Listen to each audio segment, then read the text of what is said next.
Angelica Panganiban ipinasilip ang masayang Pasko kasama ang kanyang pamilya.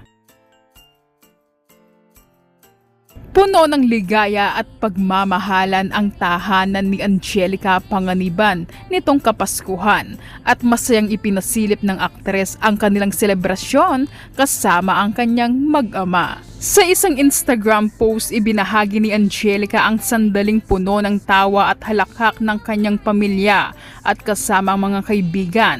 "Fed with love, filled with joy," caption ni Angelica sa kanyang naturang post. Isang makahulugang pahayag na sumasalamin sa init ng kanilang samahan.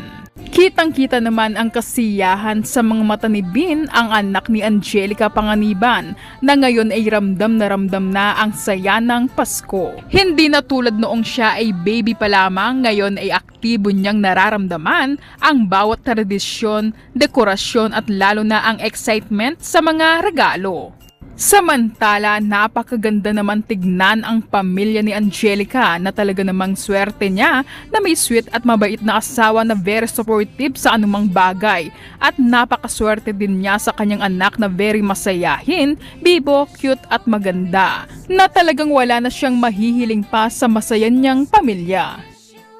Oh my gosh, Amimi! Look! Bestie! Okay, hug Amimi!